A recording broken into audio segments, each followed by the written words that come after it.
Sarap naman na alak na to.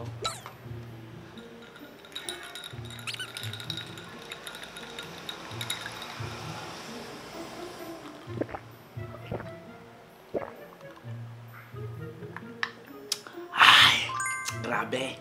Ang bango at sobrang sarap.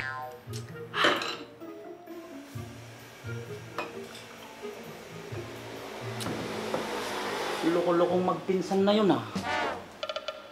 Hindi daw ako gwapo. Tapos, maitim daw ako.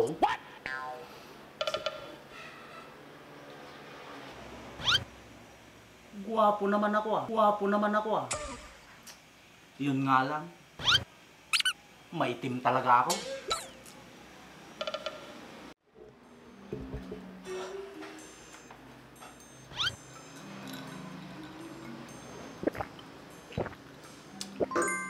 Tapos, tinawag pang butiki si Papa Romeo. Isusumbong ko nga yung dalawang yon. Tiyak, tatanggalin yung dalawang yon. Oh no! Berto! Darling! Nandito na kami! Ayos, nandyan lang darling ko. Namiss kita, darling. Aroy. Namiss din kita, Berto. Papa Romeo, kumusta ka na? Di mo ba ako na-miss, Berto? Siyempre, namiss din kita, Papa. Aray ko!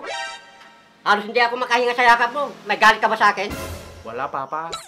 Tara na nga sa loob at doon na lang tayo magkwentuhan. Tara.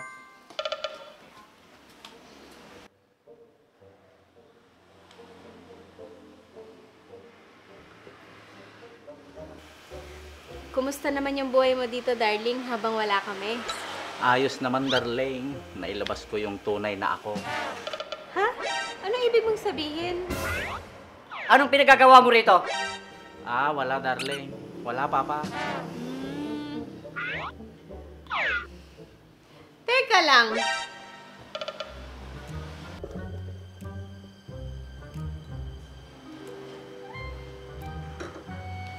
Panay yata ang inom mo habang wala kami. Ah, hindi naman, darling. Pasyat-syat lang ako. Baka pati yung alak kong mamahalin, nobus mo, Berto. Naku, hindi ko yun ginalaw, Papa. Mabuti naman kung ganon. Alam ko naman na magagalit kayo kapag ininom ko yun. Talaga, dahil para sa akin lang yun. Darling, hindi ka ba umalis nung wala kami? Hindi naman, darling. Dito lang ako. Hindi mo man lang ba kinumusta yung mga negosyo mo, darling? Hindi na, darling. Kaya na ng mga tauhan ko yun. Mukhang may tinatago tong dalawang to Siya nga pala, darling. Nagpunta nung isang araw yung mga kababata mo. Ganun ba? Oo, darling. At hinahanap ka. Sinabi ko kasi na dalawin nila ako dito. Eh, ano naman ang ginawa nila rito? Inasar nila ako, Papa Romeo. Hayaan mo na yung mga yon, ganun talaga sila. Ano bang sinabi nila sa'yo? At nasar ka? Sinabi nilang hindi ako gwapo.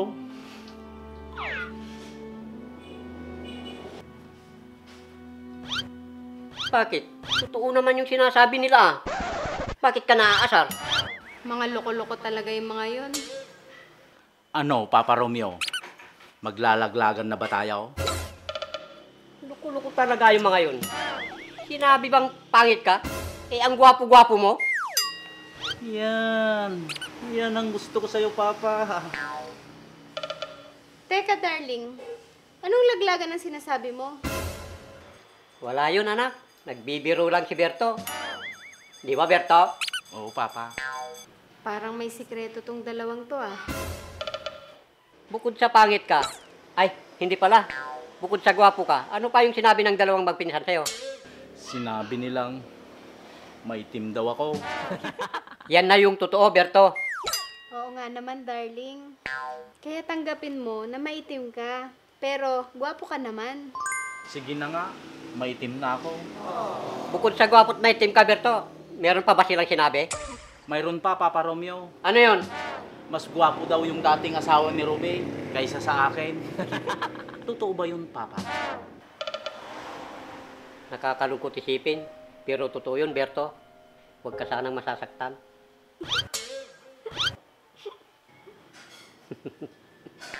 At ito ang malala, Papa Romeo.